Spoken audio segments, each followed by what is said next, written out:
इतने बड़े हादसे के बाद कम से कम अब तो वो होर्डिंग उतरवा देना चाहिए। अगर अपराध बोध नहीं था तो आंकड़े दबाए, छिपाए और मिटाए क्यों गए? कि कुछ लोगों की जान चली गई, लाशें हैं जो मोर्चरी में पड़ी हैं, अस्पताल में पड़ी हैं। उसके बाद सोचिए सरकार क्या कर रही है। लेकिन उनको कैसे उठाया गया? उन सबको उठाया गया जेसीबी मशीन से, ट्रैक्टर की ट्रॉली से। उनसे उठा करके कहां फेंका कोई नहीं जानता। अभी तो अध्यक्ष महोदय मैंने बात शुरू नहीं की है, और जिन लोगों को तकलीफ है और जिनको दुख होना चाहिए उनके बारे में मैं, हालांकि वो बाद में कहना चाहता था महाकुंभ के बारे में, लेकिन अध्यक्ष महोदय क्योंकि बहुत सारे माननीय सदस्य ये सुन नहीं सकते हैं, इसलिए मैं बात वहीं से शुरू करता हूं। आप देश के परम अभिभावक होने के नाते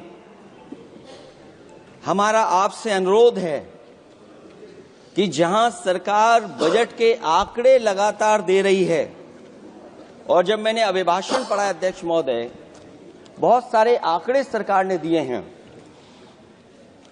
आंकड़े देने से पहले महाकुंभ में मरने वालों के आंकड़े भी दे दें। महाकुंभ की व्यवस्था के बारे में स्पष्टीकरण देने के लिए मेरी मांग है अध्यक्ष महोदय, सर्वदलीय बैठक बुलाई जानी चाहिए। महाकुंभ आपदा प्रबंधन व खोया पाया केंद्र की जिम्मेदारी सेना को दी जाए। महाकुंभ हादसे के शिकार लोगों की मृत्यु, घायलों का इलाज, दवाइयों, डॉक्टर, भोजन पानी, परिवहन की उपलब्धता का आंकड़ा संसद में पेश किया जाए।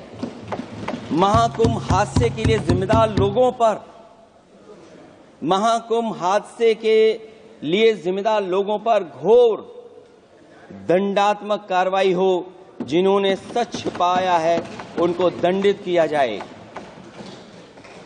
अध्यक्ष महोदय, हम डबल इंजन की सरकार से पूछते हैं, अगर अपराध बोध नहीं था तो आंकड़े दबाए, छिपाए और मिटाए क्यों गए हैं? सच छिपाना और मिटाना भी तो अपराध है। इसका दंड कौन भुगतेगा अध्यक्ष महोदय? जहां इंतजाम होना चाहिए था वहां प्रचार हो रहा था। एक धार्मिक समागम में डबल इंजन का राजनीतिक प्रचार अशोभनीय है, निंदनीय है। इतने बड़े हादसे के बाद कम से कम अब तो वो होर्डिंग उतरवा देना चाहिए। और इससे ऊपर ये बात जो वहां पर और हुई, अध्यक्ष महोदय, जब ये जानकारी हो गई कि कुछ लोगों की जान चली गई, लाशें हैं जो मोर्चरी में पड़ी हैं, अस्पताल में पड़ी हैं, उसके बाद सोचिए सरकार क्या कर रही है।